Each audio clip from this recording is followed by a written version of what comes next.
नमस्कार. शिक्षक भरती प्रक्रियेतील एका मोठ्या कायदेशीर लढाईचा आज शेवट झाला आहे.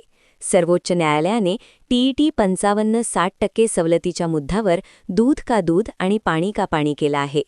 नेमका निर्णय काय आहे आणि त्याचा परिणाम काय होईल, चला जाणून घेऊया. 1. टीईटी सवलत म्हणजे काय? न्यायालयाने सांगितले की टीईटीमध्ये घेतलेली 5% सवलत ही केवळ परीक्षेला बसण्याची एलिजिबिलिटी आहे, तो अंतिम निवडीतला फायदा नाही. त्यामुळे असा उमेदवार जर मुख्य परीक्षेत टाईटमध्ये चांगली कामगिरी करत असेल तर त्याला अडवता येणार नाही. 2. मेरिटचा आधार फक्त टाएट. शिक्षक भरतीची अंतिम गुणवत्ता यादी ही फक्त टाएटचा गुणांवर ठरते. तिथे सर्वांना समान संधी, लेव्हल प्लेइंग फील्ड आहे. त्यामुळे जास्त गुण घेणारा आरक्षित उमेदवार ओपनमध्ये जाऊ शकतो, यावर न्यायालयाने शिक्कामोर्तब केले आहे. 3. कोणाला मिळणार संधी? न्यायालयाचा थेट आदेश आहे. ज्या उमेदवारांचे गुण